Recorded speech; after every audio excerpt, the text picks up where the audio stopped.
All right, guys. So if you missed this particular story, this one's probably going to blow your mind. So I'd probably sit down while watching this video and really just think about life after this. We got an article here from That Park Place with a headline that reads, "Fictional killer robot M3GAN declares being a gay icon is my default setting," to Out Magazine as M3GAN 2.0 releases. Now, if you guys don't know what M3GAN is a horror flick that is featuring this kind of robotic, like, teenage girl or whatever the case may be. This is a very, very weird situation because I watched this video and we're going to watch it together again just because I need help here understanding what I'm looking at. I know it's fake, okay? I know it's fake. I know it's scripted. I understand that. But it doesn't make it any less cringe. I don't understand why this teenage robot is deciding that it's in her best interest in a magazine that I'm assuming is for LGBTQ people to talk about being an LGBTQ icon. I don't remember M3GAN ever being an LGBTQ icon unless this is suddenly a thing now and I'm just unaware of it. But it's cringe nonetheless. But in any case, the viral horror character M3GAN is once again making headlines, this time not for her dance moves or murderous programming, but for being dubbed a gay icon in a staged feature by Out Magazine. In a promotional campaign timed for the release of the sequel, M3GAN 2.0, the publication released a faux interview with M3GAN in which the fictional robot appears on the cover. "Being a gay icon is my default setting," the robot said. "To the Alphabet Mafia, I see you, I slay for you." God, the hidden connotations here are insane to me. So let's watch this video. Let me pull it up on the other screen. Let's watch this video and see exactly what's going on. Here we go. You are a gay icon. Would you talk about what it means to be beloved by queer trendsetters and tastemakers? And do you have a message for your gay fans? Being a gay icon is my default setting. To the Alphabet Mafia, I see you. Bro, this is... oh my God, this is unbelievably creepy. What are we doing here, bro? What are we doing? Why are we looking for validation from a murderous robot now? Like, what are we seriously doing here? Is this how low we're going now? Where they even call them, like, M3GAN even calls them the LGBTQ mafia, like the Alphabet Mafia, which is crazy because that's what we call them. We call them the Alphabet Mafia. This is a child robot, or at the very least, a teenage robot, either or. Why are we looking at a child robot for any kind of like LGBTQ iconship is beyond me. I don't understand what's going on here. But in any case, let's continue. My default setting. To the Alphabet Mafia, I see you. I slay for you. And thanks for being so silly online with me. Keep serving that energy, babies.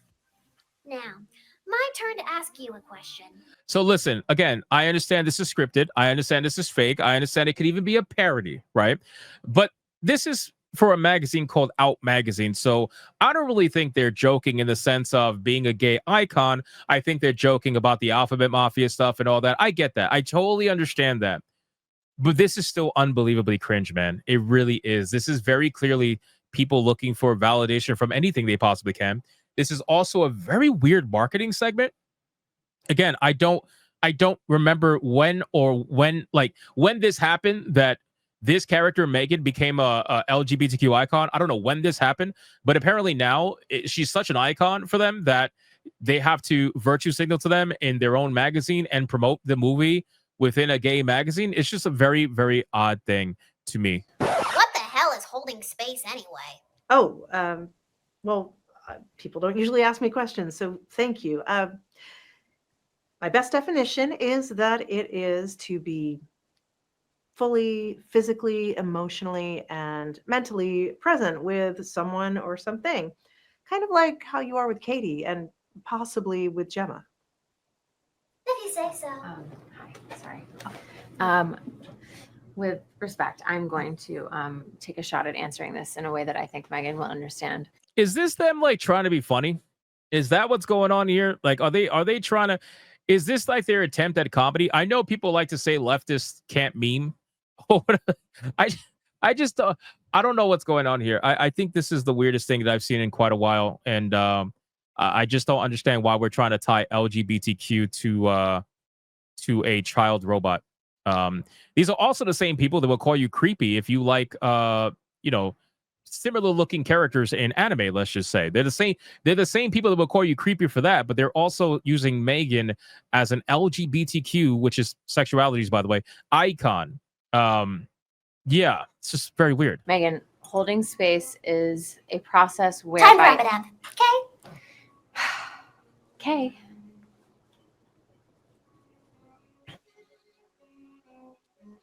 Wow. Yeah. So let's see what the article has to say about all this nonsense. One article featured M3GAN sending a message to fans who identify with a gender that differs from their birth. Oh, wait. So this goes even further than the video that we just watched.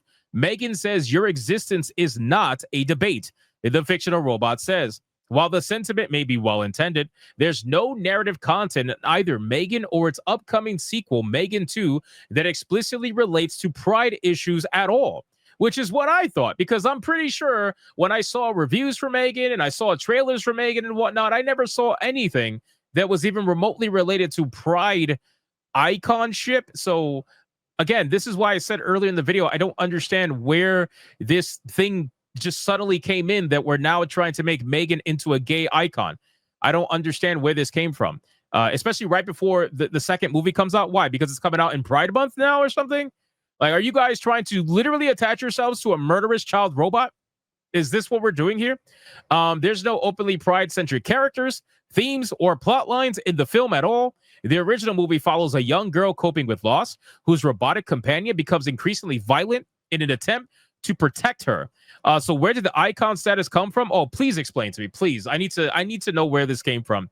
So according to the film screenwriter, Akela Cooper, it was a result of audience response.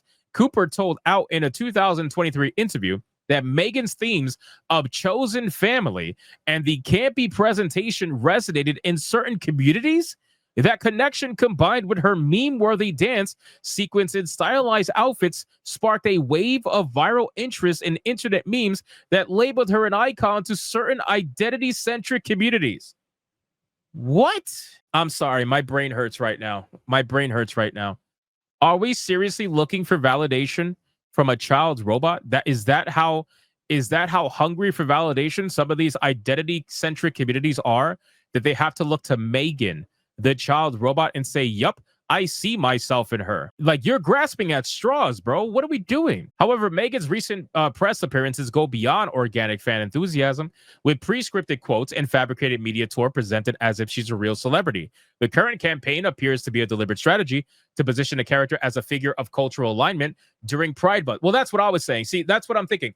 Because the movie is, about to come out during Pride Month, or it's already out at this point. I'm not sure. I got to look. But it seems like since it's coming out around that time, that they're trying to turn this into like a pride thing, like overall pride advertisement. But I don't get it. I don't. It's not unusual for fictional characters to give interviews, which is not. I want to be very clear. Again, for the people who don't make it to the end of this video, I said it early because you guys like to comment immediately without watching the video. You're like, you're a big. I get it. I get it. I want to make it very clear. I understand this is scripted. I understand it's fake. I can understand even that they're trying to joke. They're very bad at it. But I understand all of that. What I'm trying to tell you is that I don't understand the correlation between M3GAN and pride. I don't understand the correlation between a child killer robot and like LGBTQ identities. I don't understand the correlation unless we go very dark with it, which you guys say doesn't happen. So taking you for your word, and I know it's not true, but taking you for your word, if you say it's not happening, then why are we trying to find any sort of correlation with a child murdering robot? I don't get it. I don't understand. I'm starting to lose my understanding here a little bit. But again, characters like Borat, Kermit the Frog, and even Deadpool have been featured in real-world interviews, talk shows, and stage media events. These appearances are typically played for comedy or used to build buzz in character. Yeah, I don't see how this is going to build any buzz. I don't see how this is comedic at all. It's actually really bad comedy, to be honest. But it's pretty obviously politically based. They even say so here, I think. However, what sets the M3GAN campaign apart is the injection of overt political messaging into these fictional sound bites. While Kermit might promote a new movie or Borat might satirize a celebrity during a press junket, they generally do not deliver scripted endorsements of real-world social movements or issue statements that resemble advocacy slogans. M3GAN, by contrast, has been positioned as a kind of symbolic spokesperson for pride causes, despite having no actual narrative connection to them in the films. So, yeah, at this point, it seems as if M3GAN is the pride advocate this year, And it's very curious because again, this is a child murdering robot. So you have a child being the advocate for pride in 2025. I don't even know what to even say at this point. So you guys can let me know in the comments down below. And I promised you that this will probably be one of the weirder stories that you've heard all week. I apologize ahead of time, or after the fact, I should say. I apologize to you earlier in the video, but this is definitely a weird story. I definitely think it's not very funny, but they're allowed to obviously try at comedy, but it's just a very poor choice, I think, in my opinion. But you guys can let me know in the comments down below. What do you think? Was this funny to you? Was this a joke? Was this such an obvious joke and I'm just a bigot? Right? Is that what you guys are gonna comment that anyway? But is that what's going on, or is this just a terrible joke, or is this people that are being 100% serious with everything they're saying and they're utilizing a child robot to get it done? Let me know in the comments down below. I appreciate you watching, and I'll see you on the next one.